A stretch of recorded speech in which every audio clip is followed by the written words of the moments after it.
Você está prestes a ouvir uma história onde cada verdade tem um preço, e algumas não deveriam jamais ser descobertas. Eu sou Bianca Ferreira, curadora das histórias do canal Locra, e hoje te convido a mergulhar em Herança de Sombras. Em Babylon, a magia é tão comum quanto matemática, e 2 vezes mais perigosa nas mãos erradas. Neste lugar onde o extraordinário é rotina e uma única palavra pode destruir, Elian Thorne é jogado no olho do furacão. Após a morte de seus pais, ele é forçado a viver com um avô que mal conhece. Mas nada é como ele imaginava. As confusões começam rápido, e segredos ainda maiores começam a se revelar. As visões começaram. As sombras se movem. E a guerra já começou, mesmo que ninguém fale sobre ela. Você teria coragem de escolher a verdade, mesmo que ela te destruísse. Foi então que as portas do grande refeitório se abriram, e o mundo mudou. Cartas flutuavam entre estudantes em jogos encantados, riscando o ar com movimentos ágeis como pássaros mensageiros. Cheirava a abóbora assada, maçãs caramelizadas e torta de carne recém-saída do forno. Garçons espectrais, antigos alunos, diziam alguns, punidos ou homenageados, ninguém sabia ao certo, deslizavam como sombras gentis, servindo pães quentes, queijos que cantavam baixinho quando partidos, e sucos que mudavam de cor conforme o humor de quem os bebia. Elian sentou-se à extremidade de uma mesa comprida, num canto onde a luz se recusava a tocar plenamente. Sua bandeja estava cheia, pão recém-saído do forno subterrâneo de Babylon, ensopado de raízes rubras e folhas de alecrim dos jardins encantados, queijo feito com leite de vacas estelares, mas ele não tocava em nada. Seus olhos estavam fixos em um ponto do salão que ninguém mais via. Um ponto invisível, onde as memórias se aglomeravam como neblina. Elian não ouviu os passos. Sentiu apenas o baque. Já consultei uns 100 livros e nada. Calista explodiu, largando um tomo colossal sobre a mesa. A pancada fez sua bandeja tremer, espirrando sopa de abóbora com noz moscada. Que tal uma pista, hein? Juro que já li esse nome antes. Mas existem milhares de divindades antigas das trevas. O livro era grosso como um tijolo e encadernado em couro que parecia respirar. Símbolos arcaicos giravam lentamente na capa, como se flutuassem em âmbar líquido. A sala comunal reverberava com conversas e estalos de talheres, mas à volta de Elian, tudo pareceu cessar. O coração disparou no peito como um bicho preso. Pelos deuses, Elian, você vive mais no mundo dos espíritos do que no nosso. Calista bufou, jogando-se no banco ao lado dele. Uma mecha escura caiu-lhe sobre os olhos, e ela assoprou para longe com impaciência. Seus olhos, verde-metálicos, faiscavam com aquele brilho que parecia sempre à beira de descobrir algo que mudaria o mundo. Ela era um trovão contido em forma humana, imprevisível, barulhenta, mas estranhamente reconfortante. Desde o ataque a Safira, quase 2 meses atrás, ela e Elian se tornaram quase inseparáveis. A dor o suavizou. A dor a tornou mais gentil. Um pacto silencioso se firmou entre eles, não dito, mas sentido. Você tá pesquisando isso por mim? Elian perguntou, ainda um pouco atordoado. Não seja tolo. Calista revirou os olhos. Estou pesquisando porque ninguém mais leva isso a sério. Há padrões, Elian. Padrões. Locais, datas, testemunhos de criaturas que nem constam nos compêndios do Salão Proibido. Desde o ataque, as coisas mudaram. Você sabe disso. Você sente, não sente? Elian sentia. O ataque ainda vivia sob sua pele. Às vezes, à noite, sonhava com aquilo, não como vítima, mas como a criatura. Era como carregar uma sombra dentro do peito, um eco de algo vasto e antigo demais para um garoto de 15 anos. Calista puxou mais pergaminhos. Pousou uma pilha sobre a mesa como quem arma um acampamento. E você devia comer, disse, de maneira quase maternal. Está com cara de quem saiu de um túmulo. Não estou com fome. Ela pegou uma torrada da bandeja dele e deu uma mordida exagerada. Só um pedacinho. Vai, pela ciência arcana. Elian esboçou um sorriso torto. A comida estava ali. Pão quente do forno da Torre Sul, queijo da lua crescente, salsichas encantadas que jamais esfriavam. Mas o apetite não vinha. Era como se algo dentro dele tivesse apagado a chama. Elian, você precisa de energia, disse uma voz suave, quase hesitante. Era Safira. Mesmo 2 meses depois do ataque, o tempo parecia ter falhado em apagá-lo dela. A natureza vampírica concedia-lhe uma regeneração quase miraculosa. Carne que se recompunha em horas, ossos que se alinhavam por instinto, sangue que se recusava a derramar em vão. Mas havia coisas que nem a linhagem mais antiga do sangue conseguia apagar. As cicatrizes permaneciam. Tinham o aspecto de algo esculpido às pressas, como se mãos invisíveis tivessem tentado redesenhar seu rosto à força, e falhado. Desciam por sua mandíbula como rios secos, frágeis e profundos, serpenteando pela pele pálida com a precisão cruel de um artista de guerra. Algumas só se revelavam quando a luz incidia em determinado ângulo, como agora, com as velas flutuantes do refeitório lançando sombras suaves no salão. Safira deslizou silenciosamente pelo banco de carvalho escuro e sentou-se ao lado de Elian, como se o simples ato de existir entre os vivos fosse uma negociação constante. Havia uma delicadeza em seus movimentos, como se tivesse que medir cada gesto, não pela dor, mas pelo peso que deixava no ar ao seu redor.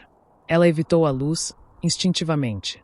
Os feixes dourados e dançantes que escapavam das velas destacavam as cicatrizes no pescoço e na parte inferior do rosto, marcas tão sutis quanto antigas runas, visíveis apenas a quem soubesse o que procurar. Babylon, com todos os seus salões sussurrantes e escadarias vivas, parecia respeitar esse silêncio dela, esse modo de se encolher nas sombras e não pedir piedade. Obrigado, Safira, disse ele, observando-a empilhar trufas de chocolate sobre as salsichas com uma lógica culinária toda própria. Antes que Calista pudesse lançar outra tirada sarcástica, um estrondo ribombou pela sala. Ah! Pelos círculos inferiores. Jonas surgiu cambaleando entre as mesas. Estava coberto de lama até as canelas, com folhas presas nos caracóis castanhos e a camisa rasgada como se tivesse passado por uma serra viva. Um frasco quebrado pingava um líquido roxo que fumegava ao toque no chão. Parecia um gato. Um gato. Ofegava ele. Mas cuspia ácido e fogo. Quem é que faz um gato assim? Calista o encarou como se estivesse diante de um fenômeno natural incômodo. Jonas. Mênfis são das criaturas mais traiçoeiras dos reinos interditos. Orelhas felinas não significam fofura. Já conversamos sobre isso. Eu não fui sozinho. Só, me adiantei. Um pouquinho. Talvez, muito. Elian não conseguiu evitar. Riu. Uma risada curta, abafada, como se testasse se ainda era capaz. Jonas era o caos encarnado, a perfeita antítese de Calista. Onde ela era cálculo, ele era instinto. Onde ela traçava planos meticulosos, ele tropeçava com coragem impulsiva. E, de alguma forma misteriosa, os dois funcionavam. E, de forma ainda mais misteriosa, incluíram Elian em sua órbita. Você está bem? Elian perguntou, jogando um guardanapo para o amigo. Eu sobrevivi, né? Disse Jonas com um sorriso. E nem perdi nenhum dedo, o que já é lucro. Ele se jogou ao lado deles e olhou para o livro de capa viva. O que é isso? Perguntou Jonas, inclinando-se sobre o livro com olhos arregalados. Outra das tuas investigações secretas, Calista. Não é secreta, retrucou ela, sem levantar os olhos. Ainda assim, o brilho nos seus olhos denunciava o prazer de ser a única a entender o que realmente importava. É necessária. Alguém tem que levar isso a sério. Ah, não vem com esse olhar. Jonas recuou como se estivesse sendo acusado de traição em plena corte mágica. Eu apoio. Juro. Só, de longe. Muito longe. Tipo, da biblioteca. Ou do refeitório. Calista arqueou uma sobrancelha com ar cético. Você desapareceu no meio da busca semana passada. Desapareci. Fui obrigado a mergulhar num lago congelado cheio de algas que mordem. Protestou ele, ofendido. Minha bunda ainda dói. Sem falar no resfriado que me fez espirrar bolhas por 2 dias.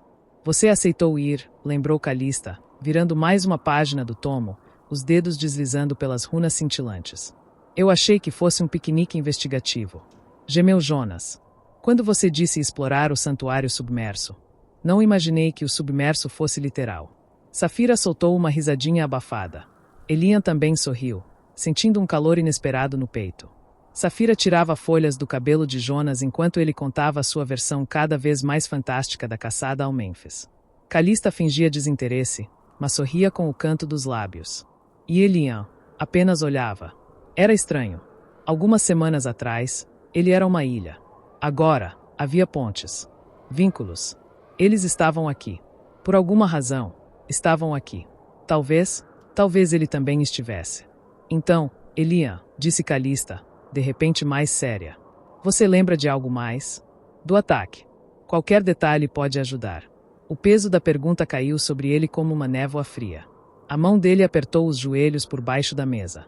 É tudo um borrão, murmurou. Ou uma sombra. Como se não fosse meu. Jonas trocou um olhar com Calista.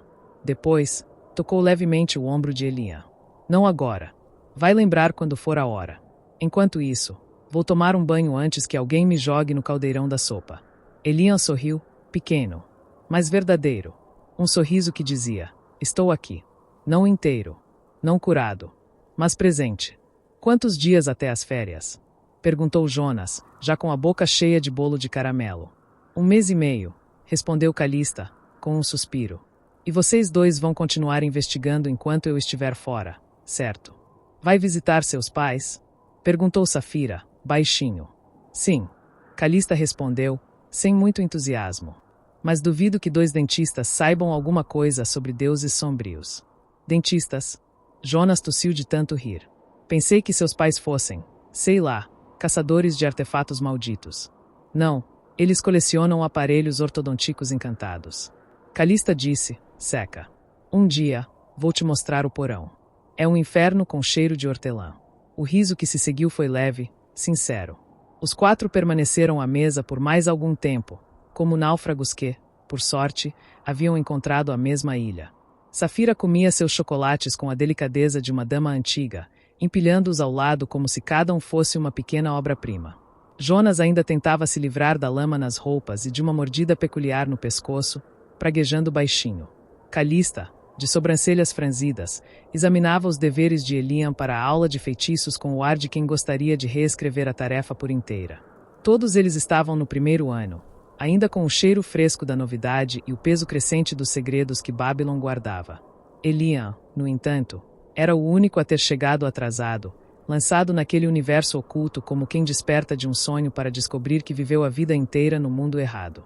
Jonas, por sua vez, era herdeiro de uma tradicional alcateia de lobisomens. Nas noites de lua cheia, seus olhos mudavam de cor e ele ficava mais inquieto do que o normal. Safira vinha de uma nobre casa vampírica, com séculos de linhagem marcada por pactos e elegância. Já Calista, apesar dos pais sem magia, descendia de uma longa linhagem de bruxas famosas por desafiarem convenções e professores. Ela nunca deixava que copiassem suas tarefas. Como é que vocês vão aprender assim? Mas bastava pedirem para ler seus textos, e por milagre, as respostas certas escapavam junto. Não era generosidade, era didática com orgulho ferido. O saguão da cúpula já estava quase vazio. As mesas longas agora abrigavam apenas meia dúzia de estudantes dispersos em seus próprios mundos, alguns folheando grimórios, outros cochilando sobre livros abertos. Acima deles, a enorme cúpula encantada refletia um céu roxo crepuscular, manchado de estrelas que ainda não haviam decidido se deveriam brilhar. Garçons espectrais deslizavam entre as mesas, recolhendo pratos e limpando com panos etéreos que não pareciam realmente tocar as superfícies, mas ainda assim deixavam tudo impecável. Elian sabia que a maioria dos espectros são homenagens a alunos que marcaram a história do mundo oculto. Perguntou Jonas, descobrindo a mordida de gato no pescoço e fazendo uma careta exagerada. Calista revirou os olhos sem levantar a cabeça dos pergaminhos. Não são homenagens, Jonas. São sombras. Ecos de grandes alunos do passado. Murmurou ela, com a paciência de quem já explicou aquilo outras 12 vezes. Quando uma pessoa recebe a carta de Babylon, há uma cláusula especial. Se ela permitir, a escola pode preservar parte de sua essência, memórias, habilidades, até traços emocionais e, no futuro, recriá-la na forma de uma sombra autônoma feita de mana condensada. Elian piscou, intrigado. Então, esses garçons eram pessoas? De verdade? Algumas, sim, respondeu Calista, levantando os olhos e apoiando o queixo nas mãos. Outras são composições de várias fontes. Mas as mais fortes são quase indistinguíveis dos vivos. Algumas sombras são tão bem feitas que desenvolvem um resquício de consciência. Especialmente aquelas formadas a partir de pessoas que morreram com arrependimentos profundos, ou deixaram para trás algo inacabado. Como fantasmas, arriscou Elian, olhando ao redor com um leve arrepio. Não exatamente. Fantasmas são ecos naturais, presos ao mundo por forças que não compreendemos totalmente. As sombras de Babylon são intencionais, escolhidas, programadas, de certa forma, explicou Calista, sua voz mais baixa agora, quase reverente. A escola as cria com um tipo de magia que mistura alquimia emocional com engenharia arcana. É por isso que elas conseguem servir no refeitório. Ao mesmo tempo, discutir filosofia oculta se você puxar conversa. Jonas fez uma careta, limpando a lama das mãos com um guardanapo já inútil. Semana passada um deles me perguntou sobre o princípio da reversibilidade mágica. E eu só queria uma sopa. Aposto que foi o Dorian. Murmurou Safira, sorrindo com os olhos. Ele vive corrigindo a pronúncia dos feitiços do 4º ano. Elian deixou escapar uma risada pequena, mas genuína. O aroma de pães recém-assados e ervas doces pairava no ar do salão da cúpula, misturando-se ao calor das tochas encantadas que flutuavam sob o teto de cristal. As bandeiras dos clubes dançavam ao menor sussurro de vento que entrava quando alguém abriu uma das 7 portas do salão. Risos e vozes ecoavam pelas colunas douradas que sustentavam a enorme abóbada em forma de estrela, como se a própria escola respirasse em harmonia com seus alunos. Na mesa, Elian girava distraidamente uma colher de prata entre os dedos, os olhos perdidos entre pensamentos vagos e o reflexo cintilante do teto de cristal acima deles. A colher girava em um ritmo hipnótico, tilintando levemente a cada volta, uma trilha sonora discreta dentro do refeitório. Calista, sentada ao seu lado, inclinava-se sobre o caderno de tarefas como uma professora frustrada prestes a perder a paciência. A pena mágica dançava entre os dedos dela com a mesma precisão com que se lançava feitiços, rabiscando comentários nos cantos da página com uma intensidade que parecia acusatória. A cada erro de ortografia ou equação de alquimia mal formulada, ela lançava um olhar de soslaio a Elian, os olhos estreitados, como se tentasse decifrar se ele havia mesmo lido o que escrevera ou simplesmente deixado o dragão doméstico do dormitório pisotear o pergaminho. Elian, isso aqui é uma fórmula de transmutação ou uma receita de miojo com requeijão. Murmurou ela, mais para si do que para ele, como se não esperasse uma resposta. E, francamente, não esperava mesmo. À frente deles, Safira, com as bochechas coradas e um leve brilho de açúcar encantado na ponta do nariz, devorava mais um prato de chocolates mágicos como se sua sobrevivência dependesse daquilo. Os doces estalavam com minúsculos fogos de artifício coloridos a cada mordida, espalhando faíscas douradas no ar ao redor dela. Ainda assim, entre uma mordida e outra, Safira inclinava-se sobre o caderno de Elian, corrigindo aqui e ali com uma gentileza que contrastava com a severidade metódica de Calista. Ele só confunde as runas de transição porque você não ensina com diagramas, Calista. Disse ela com a boca parcialmente cheia, sorrindo com doçura, mesmo enquanto limpava o canto da boca com o punho da túnica. Ele confunde porque parece viver numa realidade alternativa onde as leis da magia foram escritas por um gnomo bêbado. Replicou Calista, impaciente, mas sem maldade. Enquanto isso, Jonas estava completamente alheio ao drama acadêmico ao seu redor. O segundo sanduíche de alga negra com ovos de salamandra já ia pela metade, ainda que o recheio escorresse perigosamente por entre seus dedos. Ele mastigava com fervor silencioso, como se cada mordida fosse um protesto contra a fome de todas as gerações anteriores da sua família. Elian, se essa tarefa tivesse uma nota agora, eu te daria um de elfo perdido em aula de poções. Disse Calista, finalmente empurrando o caderno de volta para ele. Elian sorriu, resignado. E eu te daria um de amiga amável e absolutamente aterrorizante. O ensopado na tigela de Elian estava intocado. O vapor já havia se dissipado há muito tempo. Ele girava a colher lentamente, como se tentasse encontrar respostas nas espirais pastosas de legumes e caldo morno. Ao redor, o salão borbulhava em sons abafados, risadas esparsas e cochichos serpenteava pelo ar, interrompidos por estalos de talheres e o ranger das cadeiras sobre o piso, passos apressados e sussurros sobre bilhetes trocados.